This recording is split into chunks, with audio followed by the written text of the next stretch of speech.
Today we'll be delving into a topic that is incredibly close to my heart. Many of you have asked me how I am able to juggle being a wife, a mom, a content creator, or career woman, as we would have it, while building a successful business. Today's video, I'm going to be pulling back the curtains to share my journey, the desires that fueled me, frustrations that I overcame, the dreams that keep me going, and the fears I faced along the way. So grab your favorite drink, find a comfy spot on this couch, and let's chat. It all started with the innate desire to do it all, to be the best mom that I could be, a loving wife, excel in my career or my chosen field, which is content creation, and also build something of my own. I wanted to show others, as well as myself, that it was possible to do it all, to pursue your dreams in life while wearing multiple caps.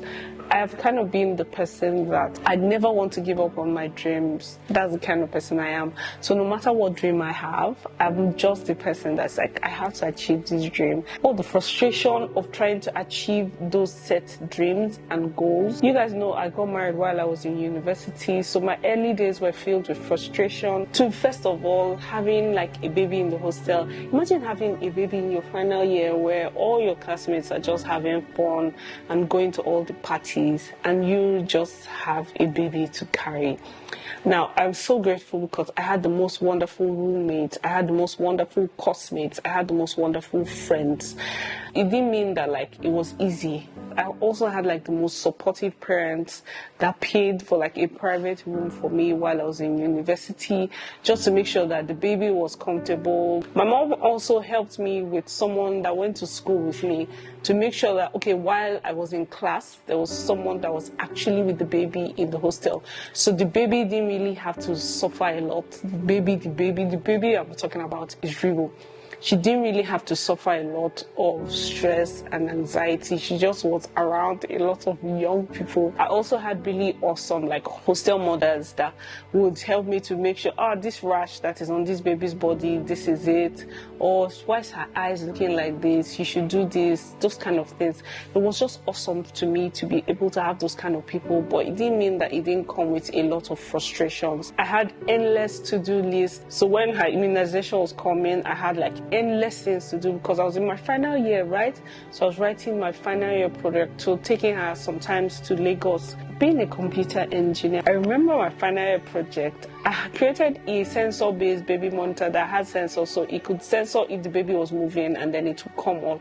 It had lights. It just was amazing to me. So juggling, going to Lagos to source for the stuff I needed to create a baby monitor, it was very tough to find balance. I always felt overwhelmed. I won't even lie about it. But going through all that phase, what kept me was my dreams. Guys, if you know me, you know I am a big dreamer. Like, I have so many dreams. So I had that to contend with, to make sure that, okay, you know what, where I was with a baby in school, going through all of that stress, I want to have like the best GP I've ever had. My best GP was on my final year. I think my best GP was my final year because I had that dream. I wanted it to. I didn't want to disappoint my parents. I didn't want to disappoint myself. Do you understand? There's something that my friend always says. My friend is like, Fummeee, if you know born, waiting for happen.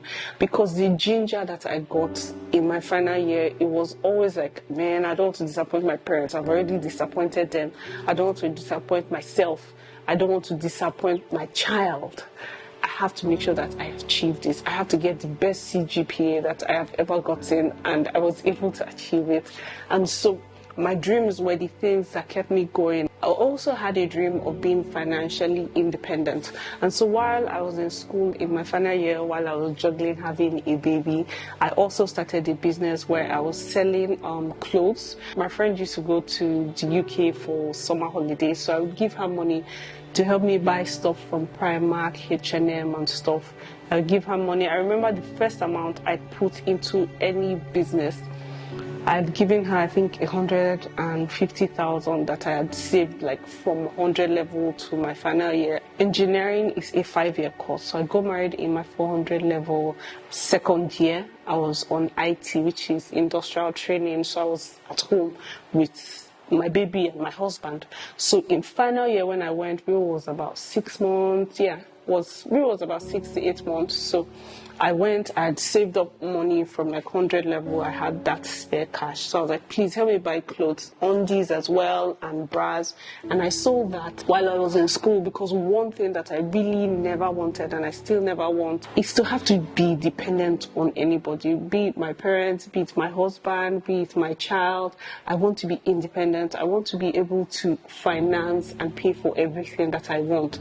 Now, that doesn't mean that I don't want to be taken care of. I want to be taken care of like a baby girl, but I also want to know that while I'm being taken care of, you're not taking care of me because I cannot afford these things.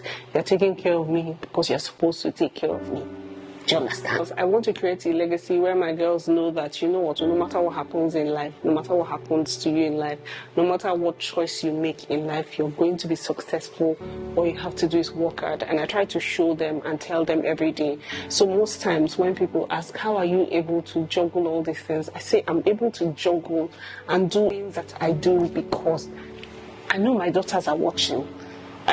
They are usually watching every single time. When I'm juggling, oh man, I don't have money right now, or I have money right now, I want to do this for you, I don't want to do this for you. My children are watching, and that's something I learned very early. Most of the things that I did or that I have achieved or I'm still trying to achieve is because I wanted to leave a legacy to them. I wanted them to see their mom as like baddest. Do you understand? So yeah, that's one of the reasons. And also the dream to aspire other women to follow their passion and their dream. This became like my North Star. I remember when I graduated, Instagram wasn't so big back then. So first thing that I started doing, I was baking on the side. I was selling clothes on the side. That's when I graduated. So I was selling clothes, I was baking, that's cakes and desserts. And then I created this trade fair, which is SoU Business Expo. And the aim and the focus of the SoU Business Expo was to create like trade fairs to help women to be able to sell their business, to know that you don't need a shop, everything you do is online. I remember the first exhibition we did was on Bella Niger, was on Instablog, wasn't out there, was a Melinda Ikeji, it was just really popping. I'll leave like pictures of what it looked like back then. And so I did, I think, 2 or 3 episodes or phases of creating the exhibition until I realized it wasn't as effective as I wanted it to be. So the aim of the exhibition was to help women to be able to sell themselves. So most of the exhibitors were women with small to medium scale businesses coming to sell themselves. So you had bakers, fashion designers, farmers. We had people coming in from Port Harcourt. We had a few people from Lagos as well, Benin, coming to Delta State to participate in the exhibition. The first exhibition was really big. I remember I did it in collaboration with a friend. She wasn't even my friend at that point. I just met her. I just told her, look, this is what I'm dreaming of doing. What do you think? And we did it in collaboration. Her name is Veronora. Yeah. So that was like an amazing time doing the exhibition. I don't have videos of them. Sad. But anyways, that has always been like my North Star, to inspire others to create a lasting legacy, not just for myself, for my children, and to inspire other women as well. The fear of failure was always lurking in the background. I've always had it. It's not like I've always had, you always have this fear of failure behind you, where it's like, oh my goodness, you're going to fail, you just had a child, and your mates are doing this, your mates are achieving this, and here you are having a child, you're going to fail. There were so many stories and narratives that I always used to tell myself. The biggest fear also for me was not meeting up to the expectation that I had set for myself. And then, what if I let my family down? So the fear of letting my family down, feeling like, what if I make my family to not be proud of me? And family meaning husband, children, father, mother, sisters. That was like a driving fear. because I have learned not to allow my fears to hold me back, but to let my fears be like motivating factors. So my fear pushes me, it doesn't hold me back. Fast forward to today, I'm excited to share my success story. Yes, I'm not where I would really like to be, but I'm just excited to share my success story, that I am on the way to where I would like to be, and I have achieved all of this in spite of everything I have been through along the way. Now, creating a successful business, I have created a series of successful businesses, and I'm going to tell you how I was able to do them. Now, the first successful business I created was the SoU Business Expo. The next successful business I created was the Cake Fairy, and then currently Fummeee. Now, how have I been able to create it? First thing that I have learned while creating it is time management. You can't do everything at the same time. For example, the SoU Business Expo, one of the things I learned while doing the SoU Business Expo was that you cannot do everything by yourself. For example, I told you the first one I did it in partnership with a friend. Every single time I have been able to achieve something, I have learned that I have done it in partnership with people, not because I couldn't do it by myself, but because there's this saying I heard that really motivates me, which is, if you want to go fast, go alone. If you want to go far, go with others. And that has really been like something that has stuck with me, in knowing that you cannot achieve everything by yourself. You cannot do everything by yourself. You cannot, for example, doing the exhibition, I couldn't do it by myself, not because I didn't have the ideas. I had the ideas, but I didn't know anybody. And so partnering with my friend Verona, she was a little bit more popular. She knew all these people, so she would be like, for me, these are the people to talk to. You can talk to them. So I would go talk to them, come back, tell her the feedback. She would say, okay, that's amazing. What do you think we should do next? I'll say, let's talk to this person. And so it was easy for me to bounce my ideas off someone else, because sometimes you would get stuck and you'd be like, what should I do next? Your friend or someone else will be able to give you next direction or clear direction on where you should go next. The next business that I have done, which is the Cake Fairy. Creating the Cake Fairy, I told you guys, so after I had created the business where I was selling clothes, when I came back from uni, I didn't have like a lot of money. I didn't want to ask my parents for money to start a business, because I felt like, I was already embarrassing them. So whatever profit I had made from selling my clothes, I used it, got someone, and went to learn how to bake. So I was like, this is what I want to do. She was like, no problem. So she got me my first mixer. So one thing I have learned that has really helped me in life is people, like I said previously, getting people behind you, not just people, but people that actually believe in you and believe in where you're going. And when you tell them, this is what I achieve, actually believe that you are able to achieve it. The next thing is actually knowing that there's a time for everything. Every business that you're in, there's a time and season for it. The fact that you're selling clothes today doesn't mean you have to sell clothes for the rest of your life. If you stop making profit from selling cakes today, you can move to another business. For example, when I was doing the exhibition, I had successfully done 2 exhibitions, and people were like, oh, when are you doing the next one? People were sending me messages, can I pay for the next one? I would like to be in the next one. But then at that point, the economy was going down. I realized people weren't paying as much, people weren't spending as much. And so I knew that to be able to run a successful exhibition, I didn't just want people to just come to the place and it would just be full and it would be like, oh, we came for an exhibition.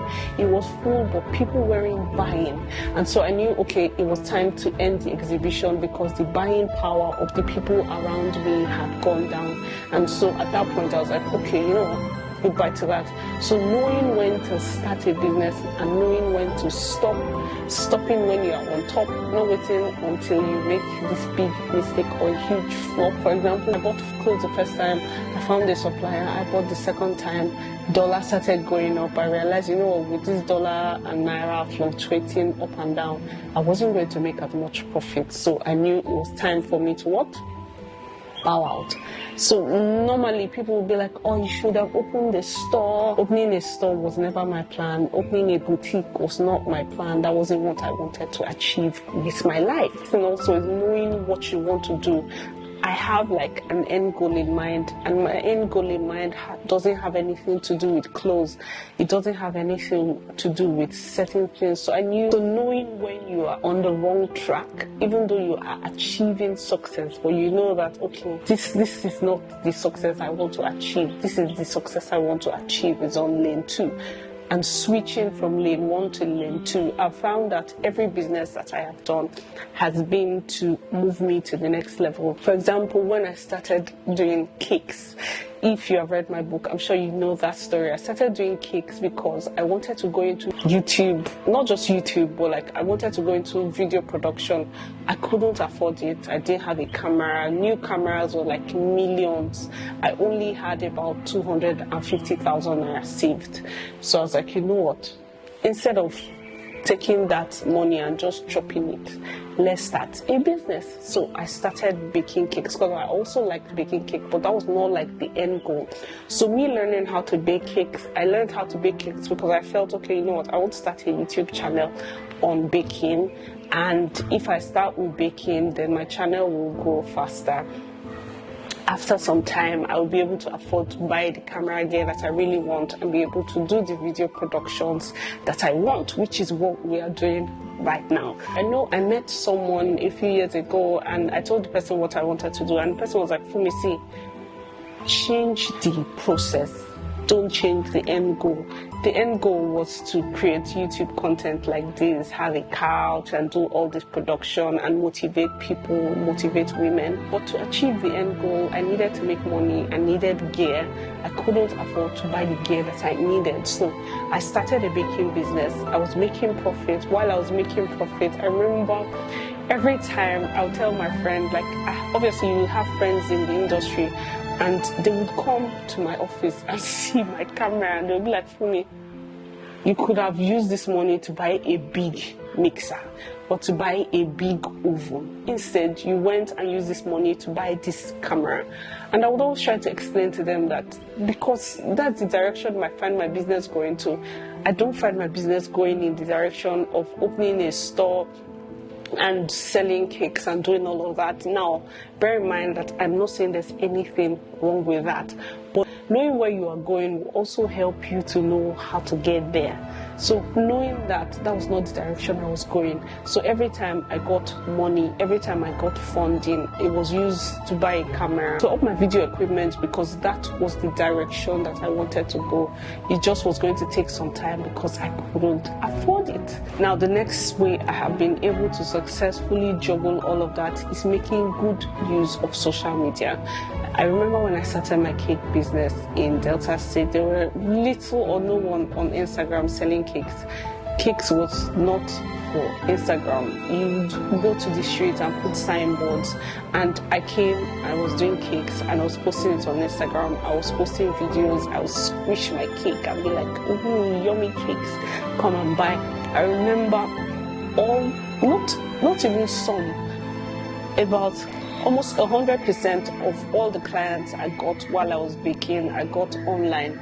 I got from maybe doing ads, adverts, and all of that online, and it was just the most amazing time ever.